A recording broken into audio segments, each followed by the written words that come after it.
U.S. Commerce Secretary Howard Lutnick is reportedly rejecting any possibility of a deal on the auto sector. Lutnick says there will be no free trade deal without tariffs, that Canada should accept being second to the U.S. on autos, and that cars will be assembled in the United States, not in Canada. Canada striking back against President Donald Trump's metals tariffs, slapping 25% levies on over $20 billion of American goods. Tensions between Washington and Ottawa are once again on the rise, this time sparked by U.S. Commerce Secretary Howard Lutnick, whose message left little room for doubt. America's auto industry comes first.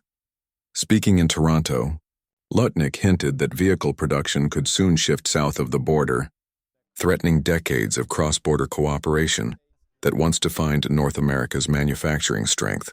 His words weren't a mistake. They were a clear signal from Washington that the U.S. intends to reclaim control over its industrial base, even at the expense of its closest ally. Ontario Premier Doug Ford, present at the event, called it a massive threat, and he wasn't wrong. This wasn't just a statement. It was a warning. But while Washington delivered its challenge, a different message was arriving from the East. China's ambassador to Canada offered a deal that could reshape Ottawa's trade strategy, lifting tariffs on Canadian canola in exchange for removing Canada's 100% tax on Chinese electric vehicles. Two messages, one a threat, the other an opportunity, both aimed squarely at Canada's future. And now, Ottawa stands at a defining crossroads, to keep shadowing Washington's trade moves or finally act in its own national interest. Howard Lutnick's remarks weren't offhand. Every word was intentional. Under Donald Trump's leadership, the U.S. no longer sees Canada as a partner, but as a competitor in the global race for industrial dominance. The North American auto chain, built through decades of cooperation, now finds itself in the crosshairs. Lutnick's message was unmistakable. If American factories need jobs, they'll take them, even from Canada. And when such words come from the highest levels of power, this is no longer politics. It's economic warfare, a move to weaken Canada's position for America's gain. So why does Ottawa continue to copy Washington's tariff strategy, one that hurts its own industries more than it hurts China? Former NDP leader Tom Mulcair put it bluntly. Canada didn't start this trade fight, it copied it. Ottawa mirrored U.S. protectionism out of loyalty, not logic, sacrificing its own economic health just to stay aligned with its southern neighbor. Meanwhile, China's ambassador Wang Di made a calculated counteroffer. If Canada removes its 100% tariffs on Chinese electric vehicles, Beijing will immediately lift its tariffs on Canadian agricultural goods. It was more than diplomacy. It was a strategic chess move. Once again, Canada is caught in the middle of two superpowers, one that threatens and one that bargains. Mulcair warned this could redefine Canada's leverage with Washington.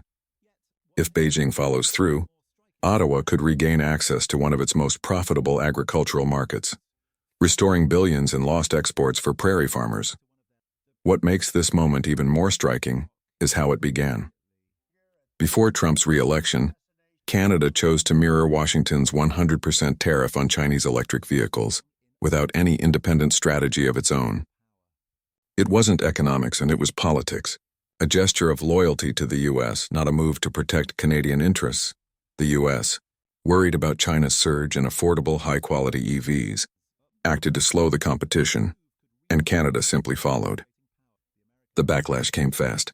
Beijing retaliated with heavy tariffs on Canadian canola, a multi-billion-dollar export. The prairies felt the shock immediately. Farmers in Saskatchewan and Manitoba lost access to one of their biggest markets, forcing Ottawa to roll out subsidies just to cushion the blow.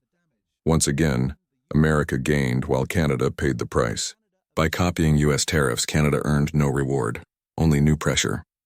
Washington, instead of showing solidarity, began targeting Canada's own industries from autos to agriculture.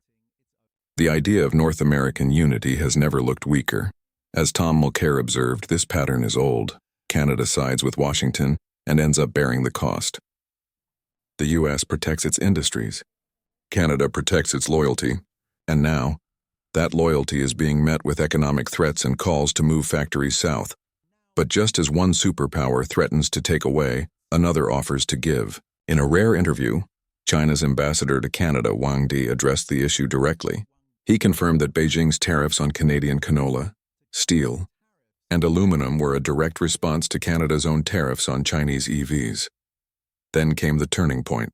Wang stated clearly that if Ottawa lifted those restrictions, China would immediately remove its agricultural tariffs, a diplomatic opening but also a test. Beijing's message was unmistakable. Change course and both economies win. Refuse, and the standoff continues. China's offer wasn't about generosity, it was strategy. A chance for Canada to regain ground it lost by following Washington too closely. Lifting EV tariffs could reopen a multi-billion-dollar export market for prairie farmers and give Canadians access to affordable, advanced electric vehicles already reshaping the global market. The stakes go beyond trade. They touch the core of Canada's identity in a shifting world order. For decades, Ottawa mirrored America's policies, but under Trump's America First agenda, that loyalty is becoming costly. Each time Canada copies U.S. protectionism, it sacrifices both autonomy and growth. Beijing's proposal, however, offers leverage, a way to rebuild agricultural exports, strengthen the EV market, and attract new investment while asserting real independence in global trade. The smarter path isn't about choosing sides. It's about balance. Canada could invite Chinese EV makers to build locally, using Canadian steel and Canadian workers, turning competition into opportunity. Because real sovereignty isn't about shutting others out, it's about building strength at home through smart cooperation. Canada now faces a defining question. Will it keep following Washington's lead or carve out a path that truly serves its own people and industries? The message from both powers is clear. America is acting for itself. China is offering opportunity, but only Canada can decide whether that offer strengthens its sovereignty or puts it at risk. This is no longer just about trade, it's about leadership and identity. Will Canada remain a supporting player in someone else's game or start writing its own rules? The answer will decide whether its future is built on dependency or independence. Yet amid the tension, a surprising success story has emerged: Canada's wine industry. What began as a backlash to U.S. tariffs has turned into a movement of national pride. Provinces like Ontario, Quebec, Alberta, and British Columbia pulled American wines off their shelves, urging Canadians to buy local. The result was dramatic. Sales of U.S. wine collapsed while Canadian labels surged, some reporting growth of over 70%. Vineyards expanded, new jobs were created, and domestic tourism flourished. From frustration came revival, proof that when Canadians invest in their own, the nation grows stronger. Across Canada, wineries are thriving like never before. Many have opened restaurants and tasting rooms to meet soaring demand, proof that every bottle sold now fuels a network of local jobs, from farmers and truckers to family-run vineyards and small-town economies. Nowhere is this boom more visible than in Ontario's Niagara region. At Westcott Vineyards, co-owner Carolyn Hurst says sales doubled in just 6 months and could double again by year's end. Her Chardonnay and Pinot Noir now sit on menus once dominated by California wines, marking a powerful shift toward Canadian labels in fine dining. Retailers have helped amplify this rise. The LCBO's Support Ontario campaign cleared U.S. alcohol from shelves, making room for 30 local wineries. Maple leaf tags now mark Canadian wines, turning every purchase into a symbol of national pride.